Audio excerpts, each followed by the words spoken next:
Chers amis internautes, bonjour. Merci d'être au rendez-vous de la revue de presse de ce lundi 9 juillet de l'an 2018 sur EZAE Télévision. Merci pour l'attention, merci pour la fidélité. Le démarrage de l'examen du brevet d'études du premier cycle BEPC session de juillet 2018 sur toute l'étendue du territoire national, la prise en considération de la proposition de loi portant amendement de la Constitution du 11 décembre 1990 qui suscite beaucoup d'analyses et de commentaires dans la presse nationale ce matin, et l'extension de la flotte Bénin Taxi dans le département du Borgou pour l'amélioration de la mobilité urbaine sont entre autres les trois grandes actualités qui partagent les gros titres à la une des canards parus sur l'ensemble du territoire national ce jour. 186 399 candidats, dont 83 930 filles et 102 469 garçons sont attendus pour prendre part à la phase écrite de l'examen du brevet d'études du premier cycle BEPC qui démarre ce lundi 9 juillet 2018 sur toute l'étendue du territoire national, informe la plupart des parutions du jour. L'événement précis renseigne sur le taux de participation qui a connu par rapport à l'année dernière une baisse de l'effectif des candidats de 38 596 candidats, soit un taux de régression de 17,15% par rapport à 2017. Selon les explications de Maouyon Kakpo, ministre des enseignements secondaires, techniques et de la formation professionnelle, cette année, de nouveaux centres ont été créés en vue de permettre aux candidats d'affronter des épreuves dans les meilleures conditions, soit 265 centres contre 294 en 2017, ajoute le challenge et l'autre quotidien. Ces derniers et l'événement précis précisent que l'examen du BEPC de cette année se déroule dans les 12 départements du Bénin. Le plus jeune candidat à 11 ans et le plus âgé à 56 ans. Outre cela, selon l'événement précis, certains sites sont prévus pour accueillir les épreuves orales et d'autres sites abriteront celles d'éducation physique et sportive. L'événement du jour informe que le ministre Maouyon Kakpo lance officiellement ce matin les épreuves du BEPC 2018 à Abomey. À découvrir dans les colonnes de la parution du jour de Le Béninois libéré et d'autres parutions du jour, le message de l'ancien ministre de l'économie et des finances, Komi Koutié, à l'occasion, à l'endroit des élèves et des candidats qui participent à cet examen national. Blocage de l'amendement de la Constitution à l'Assemblée nationale, Libération revient ce matin sur le sujet et révèle que la minorité parlementaire est manipulée selon Jean-Michel Abimbola, et Arif Haribako dénonce la mauvaise foi de la minorité parlementaire. La manchette du jour de Le Potentiel explique que Arif Haribako était hier sur la télévision privée Canal 3 Bénin pour clarifier le fond des amendements, des circonstances et les circonstances dans lesquelles les votes se sont déroulés à l'Assemblée nationale jeudi dernier. Le Potentiel retient que le député Arif Haribako trouve suspect les 19 députés qui ont voté contre, qu'il qualifie de rebelles. La priorité note tout simplement que le député Arif Haribako est remonté contre la minorité parlementaire. L'opinion aujourd'hui opine ce jour sur l'amendement de la Constitution à l'Assemblée nationale et évoque l'autorisation de la révision de la Constitution par voie référendaire. Selon le confrère, c'est une grande avancée pour la vitalité de la démocratie béninoise. Le journal propose dans les colonnes de sa parution du jour les regards croisés de Christelle Rounongo et de Gustave Sonon. Le Potentiel note que l'ancien ministre Gustave Sonon déplore l'attitude de l'opposition parlementaire. Défi info-titre ce matin en manchette.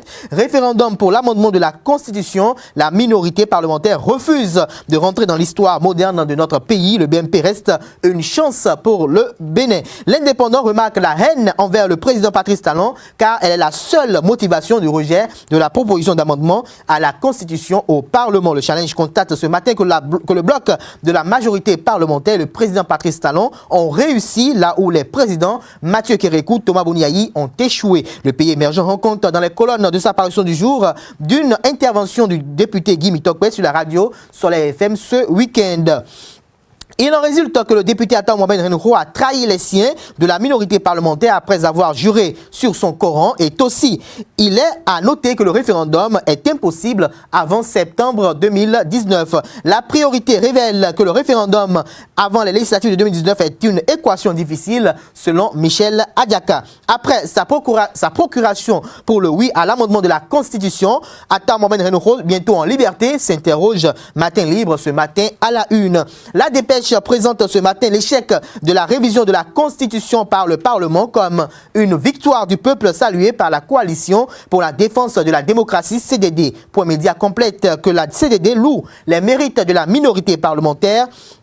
C'était à travers une conférence de presse tenue le vendredi 6 juillet dernier, au lendemain du vote à la Bourse du Travail. On croit la manchette du jour du quotidien béninois d'information générale et d'analyse L'Informateur. Un pas historique vient d'être franchi, selon Ben Ali Bono, qui déclare que tout ce qui est fait dans l'intérêt du peuple est opportun, nécessaire et obligatoire. C'est le cas de la révision de la Constitution. Selon les colonnes de La Nation, le bloc de la majorité parlementaire BMP a eu le mérite d'avoir fait passer avec succès au Parlement la prise en considération de la proposition de loi portant amendement de la Constitution du 11 décembre 1990. Cet exploit que le quotidien national d'information qualifie d'historique offre aussi la chance au peuple de se prononcer à travers le référendum qui se profile à l'horizon pour la première fois depuis près de 20 ans que même le combat sans fin autour de la révision de la Constitution du 11 décembre 1990.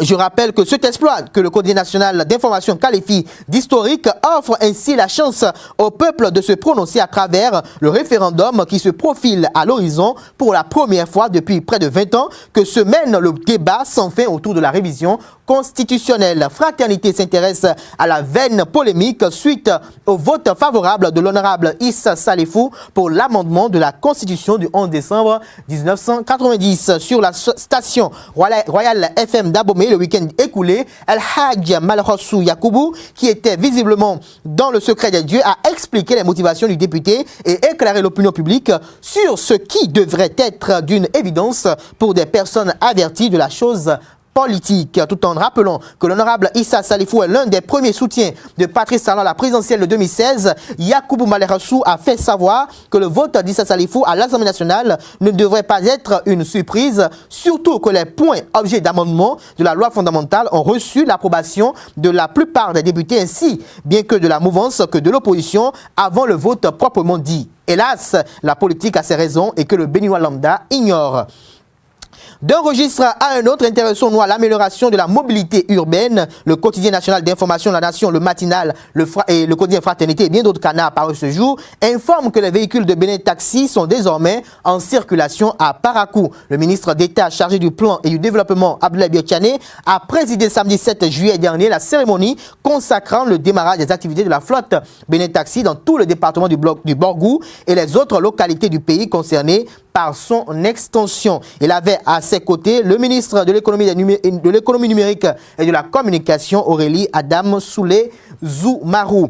Passons aux informations pêle-mêle pour finir. Performance économique à l'ère de la rupture du nouveau départ du Bénin révélé. Le Télégramme apporte ce matin à la une l'information selon laquelle l'agence américaine Standard & Poor's Global donne mention très bien au gouvernement du président Patrice Talon. Selon le confrère, c'est un rapport qui met le Bénin sur orbite pour attirer plus d'investisseurs. Menace sur la sécurité des habitants et des populations. L'Indépendant apporte à la une de sa parution du jour une information selon laquelle le procureur de la République près le tribunal de première instance de première classe de Cotonou, Gilbert Ulrich Togbono, ordonne la démolition d'un immeuble R+1 à Agla à Cotonou. Administration décentralisée locale, le pays émergent fait savoir que le chef d'arrondissement d'Azové est révoqué de ses fonctions pour des faits de malversation financière. Le Télégramme, pour finir, précise qu'il est révoqué pour faute lourde. Mesdames et messieurs, c'est sur cette information du quotidien Le Télégramme que je mets un terme à la revue de presse de ce jour, de ce lundi 9 juillet de l'an 2018 sur Ezaï Télévision. Merci pour l'attention. Le rendez-vous est pris pour demain, 10 juillet, pour un autre numéro. D'ici là, portez-vous bien et agréable journée de travail en compagnie de nos programmes sur les www.ezaïtv.com. Bonne journée à toutes et à tous.